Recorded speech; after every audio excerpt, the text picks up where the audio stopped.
నమస్కారం వార్తలకు స్వాగతం. ముందుగా ముఖ్యాంశాలు. Congress leader Jaggareddy press meet, పలు అంశాలపై వివరణ.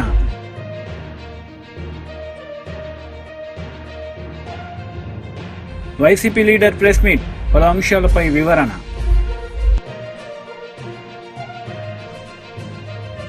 వైసీపీ లీడర్ మీడియా సమావేశం నిర్వహించారు. ఈ సందర్భంగా పలు అంశాలపై ఆయన మాట్లాడారు.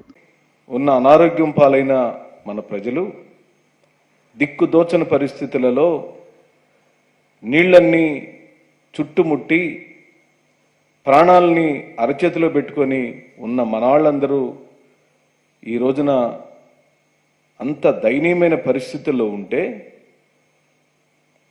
చంద్రబాబు నాయుడు గారి యొక్క రాజకీయ క్రీడ, ఆయన యొక్క అనుభవం మొత్తాన్ని రంగరించి ప్రజలను ఏ విధంగా మభ్యపెట్టొచ్చో ఈరోజు వారిని చూసి మనం నేర్చుకోవాలి. ఓ పక్క రాష్ట్రానికి సంబంధించిన ప్రచారం పీక్స్లో ఉంటే కేంద్రం నుంచి శివరాజ్ సింగ్ చౌహాన్ గారు వచ్చి చంద్రబాబు నాయుడు గారు బ్రహ్మాండంగా పనిచేస్తున్నారు అని ఆయనతో బాకా విధించుకునే కార్యక్రమం జరిగింది. శుక్రవారం నాడు వీకెండ్ పార్టీలకు వెళ్ళిన పవన్ కళ్యాణ్ గారు మళ్ళీ రాష్ట్రానికి వచ్చి వారు చంద్రబాబు నాయుడు గారికి బాకా ఊదారు. ఓ కేంద్ర మంత్రి గారు, ఓ రాష్ట్ర ముఖ్యమంత్రి గారు, ఓ ఉప ముఖ్యమంత్రి గారు ముగ్గురు కలిసి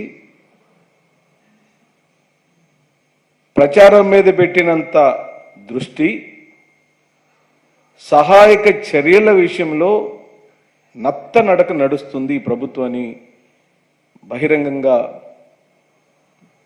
చెప్పడానికి మేము ఏమాత్రం సంకోచించడం లేదు, బాధపడుతున్నాం. బాధ్యత లేని ఈ ప్రభుత్వం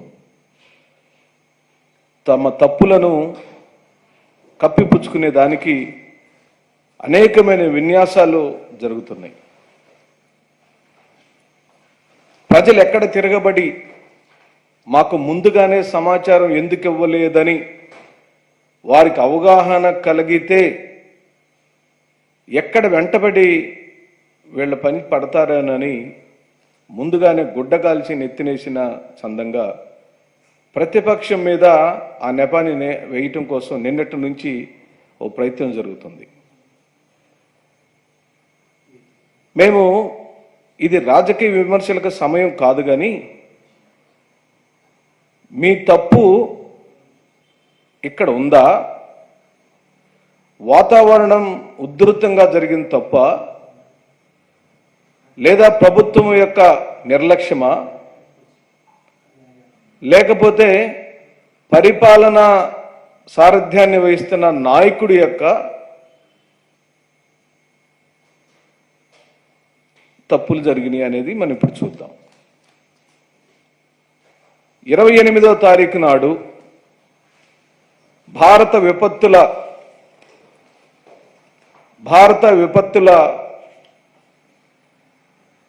సంస్థ 31వ తారీఖు కల్లా ఈ విధంగా అది వాయుగుండంగా మారి భారీ వర్షాలు, వరదలు వచ్చే ప్రమాదం ఉందని హెచ్చరించిన మాట వాస్తవమా కాదా? అదే 28వ తారీఖు నాడు మన రాష్ట్రంలో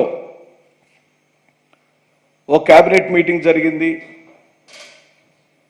క్యాబినెట్ మీటింగ్లో రివర్స్ టెండరింగ్ని ఎలా రద్దు చేయాలో నిర్ణయం మీద ప్రెస్ కాన్ఫరెన్సులు జరిగినాయి. చంద్రబాబు నాయుడు గారు కార్మిక శాఖ మీద రివ్యూ చేశారు. కానీ జాతీయ విపత్తుల సంస్థ ఇచ్చిన ముందస్తు హెచ్చరికల మీద గౌరవ ముఖ్యమంత్రి చంద్రబాబు నాయుడు గారు ఎందుకు రివ్యూ చేయలేదని ప్రశ్నిస్తున్నాం. అప్పటికే శ్రీశైలం, నాగార్జున సాగర్ 2 డ్యాములు నీటి మట్టంకి సరిపడా నీటి నిల్వలు ఇప్పటికే ఉండినప్పుడు, పైనుంచి వరదలు వస్తున్నప్పుడు వాళ్ళు గేట్లు ఎత్తితే కృష్ణానదిలోకి నీళ్లు వస్తే ఎందుకు బ్యాక్ వాటర్ మెకానిజం మీరు చేయలేదని చెప్పి అడుగుతున్నాం. క్వశ్చనింగ్ ఏర్పాట్లు ఎందుకు చేయలేదని అడుగుతున్నాం. బుడమేరు నుంచి గేట్లు ఎత్తే కార్యక్రమం 31వ తారీఖు నాడు చేస్తాము అని బుడమేరు డిఈ కాంగ్రెస్ నేతలు మీడియా సమావేశం నిర్వహించారు. ఈ సందర్భంగా పలు అంశాలపై వారు మాట్లాడారు.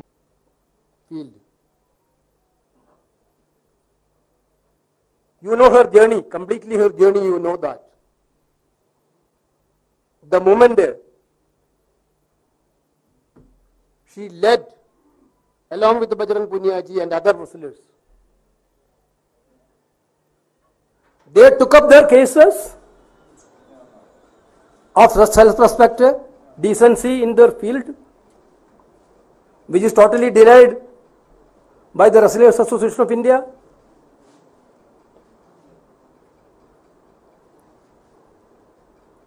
Entire country stood with him, her, and these people.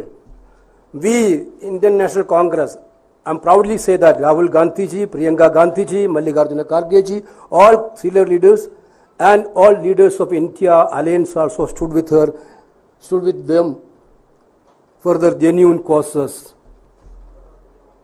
for fighting against the injustice which happened to them. Not only they stood for their field, they fought for the Kisan of this country. You can witness that. When Kisan agitation happened, they are there with the Kisans. They fought for Agniveer. When they are in great difficulties, this is the social commitment of these great players, great wrestlers. That is why Indian National Congress is very proud to accept them in this party. Leaders will come through movements. These two people came through a biggest movement in this country.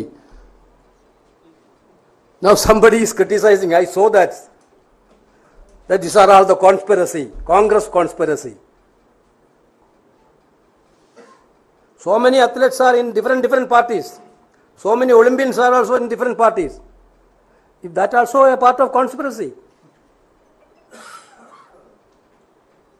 Now we are very proud that I am again telling these big stalwarts of Indian sports history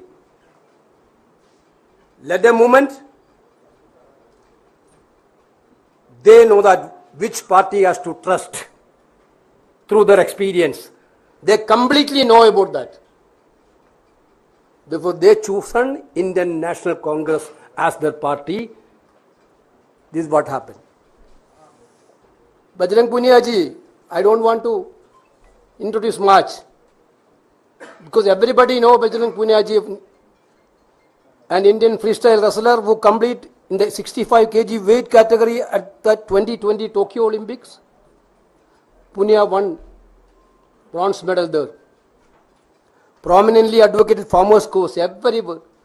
Now he requested, what was the request from himself? I am very much happy to say that. Our Congress President and Rahul Gandhi were also very much happy by hearing the request.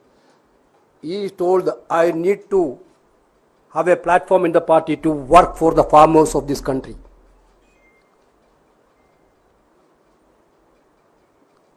Actually, it is a very, very proudful moment for us. He protested against the 3 farm laws and protested for Agniveer scheme. Punia is the only Indian wrestler to win 4 medals at the World Wrestling Championship. He won a gold medal at the Asian Wrestling Championship held in 2017 and 29. He also won gold medal in 2018, 2022 Commonwealth Games and 2080 Asian Games. He received Arjuna Award also. He is an Arjuna awardee. Therefore, we are very happy. Surprisingly, I have to show one notice to you. BJP leader media సమావేశం నిర్వహించారు. ఈ సందర్భంగా పలు అంశాలపై ఆయన మాట్లాడారు. आनंद की क्षण है। मैं मेरे छोटे भाई हमारे प्रांत के उड़ीसा के एक अत्यंत होनहार, संवेदनशील और गुणी सामाजिक कार्यकर्ता को जो अभी राज्यसभा में उड़ीसा को प्रतिनिधित्व करते थे, अपने दक्षता के कारण, अपने आर्टिकुलेशन के कारण और अपने बौद्धिक क्षमता के कारण कम उम्र में भी उन्होंने पब्लिक पॉलिसी की दुनिया में एक अपना छाप बनाई है, अपना एक पहचान बनाई है। अत्यंत मिष्टभाषी, अत्यंत परसुएसिव और विचार स्पष्टता के साथ अपने विषयों को रखना। और मैं उनके बारे में इतना कहूं, सामाजिक जीवन में अपने आप में एक मर्यादा करके रहना, एक स्टैंडर्ड्स मेंटेन करना उन्होंने कम समय में एक कीर्ति स्थापना किया है। ऐसे सुजीत कुमार भारतीय जनता पार्टी में आज प्रवेश कर रहे हैं। उन्होंने अपना राज्यसभा की मौजूदा दायित्व को त्याग किया है। माननीय प्रधानमंत्री नरेंद्र मोदी जी की नेतृत्व, नीति, आदर्श, ऐसे पहले भी माननीय प्रधानमंत्री नरेंद्र मोदी जी की प्रशंसक रहे हैं।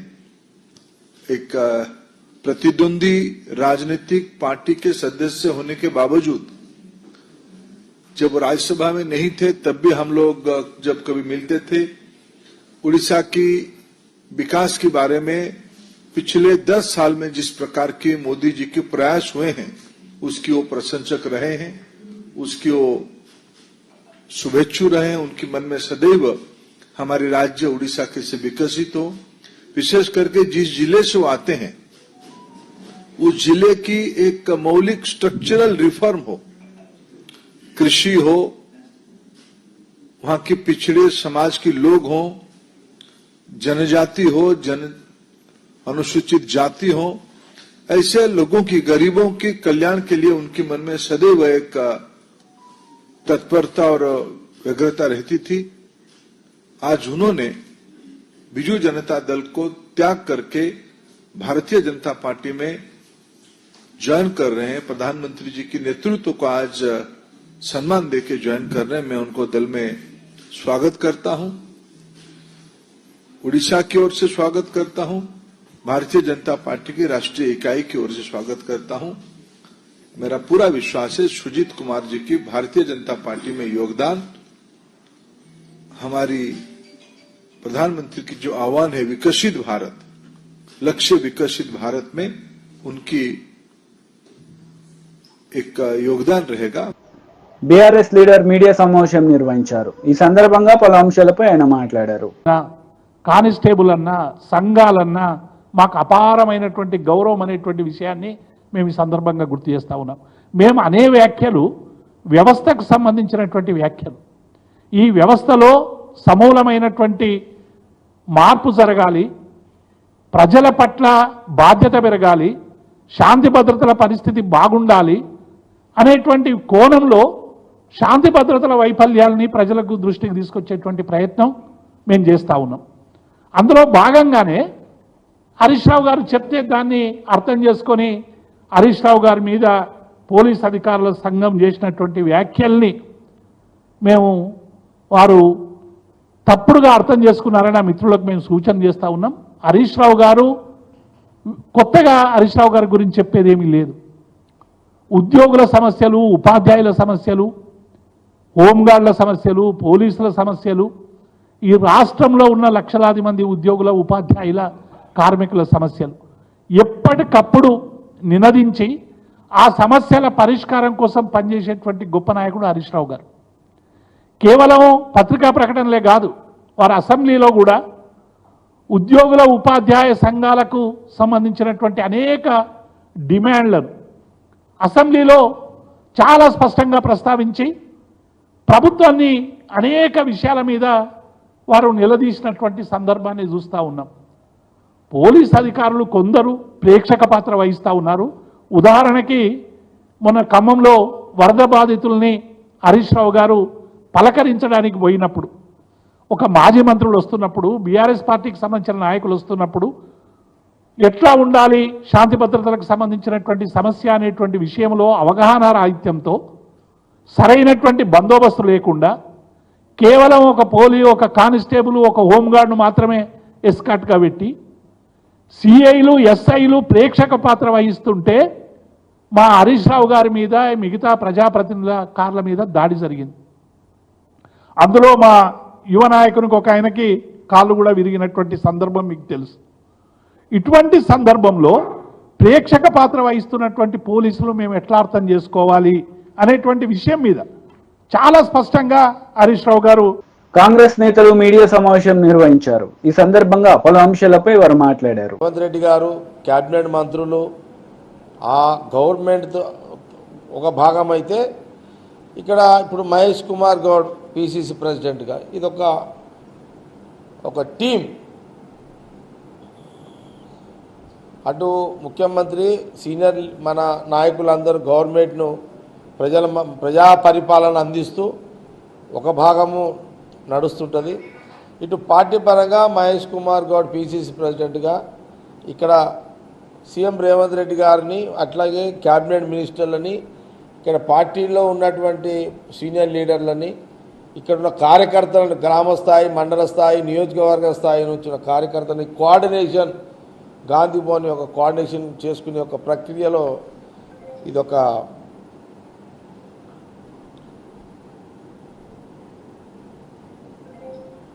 కాబట్టి ఇది ఒక మంచి, అంటే జనరల్గా ఏంటంటే కాంగ్రెస్ పార్టీలో 2 సంవత్సరాలు 3 సంవత్సరాలు ఒకసారి 4-5 ఏళ్లకు పిసిసి అంటూ మార్పు ఉంటుంది. ఆ మార్పులో ప్రక్రియలో భాగమే మరి కొత్త పిసిసి నియమించడం జరిగింది.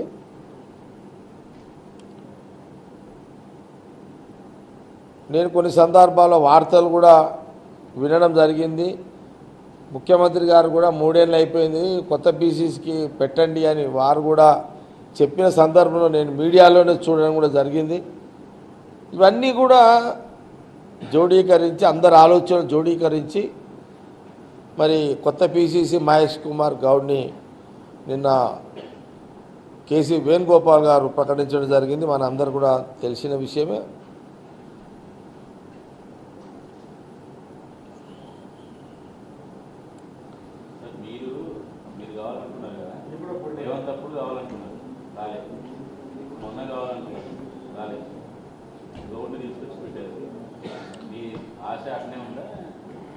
జగ్గారెడ్డి పిసిసి కావాలని అనుకోవాలనుకున్న దాంట్లో నా ఆలోచన, నా అభిప్రాయము ఎప్పుడు చేంజ్ కాదు. ఈ కాంగ్రెస్ పార్టీలో ఎవరికి ఎలాంటి ఎలాంటి ఆలోచన ఉన్నా స్వేచ్ఛగా చెప్పుకునే అవకాశము ఈ దేశ రాజకీయాల్లో ఏ పార్టీలో లేని ఒక అవకాశం కాంగ్రెస్ పార్టీలో ఉంటుంది. అందుకే చూడండి, బీసీలలో ఎవరికి పిసిసి కావాలనుకున్నా చెప్పుకునే స్వేచ్ఛ అనేక మంది చెప్పుకున్నారు. ఎస్టీలలో చెప్పుకున్నారు, ఎస్సీలలో చెప్పుకున్నారు, మా రెడ్డిలలో కూడా చెప్పుకున్నారు. కానీ ఏఐసి ఒక డిసిషన్ తీసుకున్నది. ఇప్పుడు రెడ్డి సామాజిక వర్గానికి ముఖ్యమంత్రి రెడ్డి ఉన్నాడు కాబట్టి ఇప్పుడు రెడ్డి పిసిసి అవకాశం లేదు అని 3-4 నెలల కింద ఒక లైన్ తీసేసుకున్నది పార్టీ అధిష్టానం. అందులో బీసీయా, ఎస్టీయా, ఎస్సీ, మాదిగ సామాజిక వర్గం అనే చర్చ జరిగింది. అందులో ఇప్పుడు బీసీకి ఇచ్చిర్రు. మళ్ళీ బీసీలలో మళ్ళీ కులాలు చూడకండి, బీసీ అంతే. బీసీ అంటే అందరూ, ఒక కులం కాదు కదా బీసీ అంటే. బీసీలలో అనేక కుల వృత్తులు ఉన్నాయి చాలా. ఇక్కడ దాన్ని విడదీయకండి, బీసీగానే చూడండి. బీసీలో మళ్ళీ ఈ కులమా ఆ కులమా అనేది మళ్ళీ అది సపరేట్. బీసీగా అధిష్టానం తీసుకున్న నిర్ణయంలో మహేష్ గౌడ్కి వచ్చింది. నేనేమంటున్నానంటే మళ్ళా రెడ్డి సామాజిక వర్గం ఇవ్వాలి అని అధిష్టానము ఎప్పుడైనా చర్చ జరిగినప్పుడు మళ్ళా జగ్గారెడ్డి ఆ చర్చల్లో కూడా ఉంటాడు. మళ్ళీ అప్పుడు ఖచ్చితంగా ఆ చర్చల్లో ఉంటాడు, ఆ ప్రయత్నంలో ఉంటాడు, ఆ ఆలోచనలో ఉంటాడు.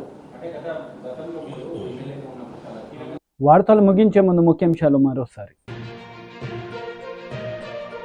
Congress leader Jaggareddy press meet, పలు అంశాలపై వివరణ.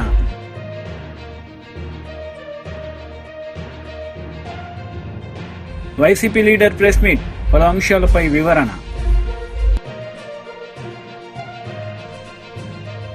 ఈ వార్తలు ఇంతటితో సమాప్తం. తిరిగి ప్రసారమయ్యే వార్తల్లో మళ్ళీ కలుద్దాం. అంతవరకు సెలవు. నమస్తే.